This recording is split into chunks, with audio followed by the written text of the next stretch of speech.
The latest strike on the hospital, according to the Israeli Defense Forces, was a response to Hamas, the terror group that rules Gaza still, re-establishing, regrouping a command and control center that was trying to send out terror attacks against Israel and Israelis from the very heart of the hospital. The Al Ahli hospital is a complex. It's not just one building. And it has seen tragedies before during this war.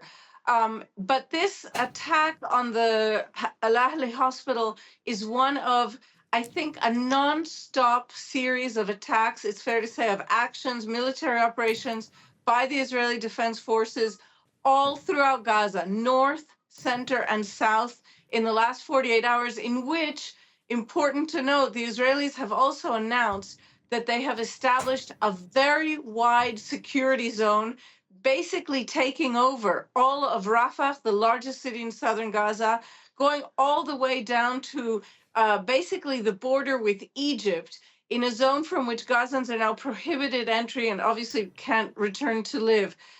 So we don't know if there is a wider strategy. We don't know if the Israelis are trying to root out remaining or rebuilding Hamas elements, as their statements indicate, or if this is undeclared and slow step-by-step effort to simply occupy completely all of Gaza, as some of Prime Minister Netanyahu's ministers have indicated they want. Now, there's also been a new development that concerns Israel, the U.S. saying it will sign a nuclear cooperation agreement with Saudi Arabia. What's the significance of this for Prime Minister Benjamin Netanyahu? This is pretty significant news, and it kind of went under the radar today.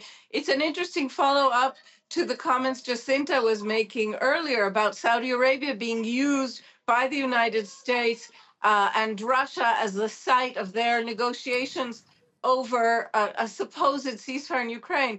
So the United States appears now to be rewarding Saudi Arabia with something they have wanted for a very long time, and it's an agreement, an American agreement to cooperate, or at least to allow the development of a Saudi civilian nuclear program. Now, we know that not all declared civilian nuclear programs end up remaining civilian, but this is an extraordinary development in the Middle East.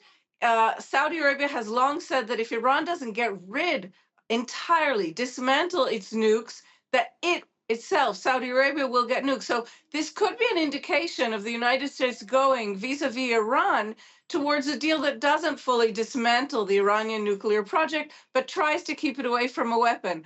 Either way, this is another blow, and a very major blow, to Prime Minister Netanyahu, who has been promising Israelis that Donald Trump will never return to an Iranian deal, only to find himself humiliated by the announcement of these Iran negotiations in the White House Oval Office. And now he has been telling Israelis for several years that he will be the one to bring normalization, normal diplomatic ties to Saudi Arabia, the colossus of the Muslim world. Not even a mention of Israel or of Netanyahu or normalization or anything to do with it in this announcement today from U.S. Energy Secretary Chris Wright.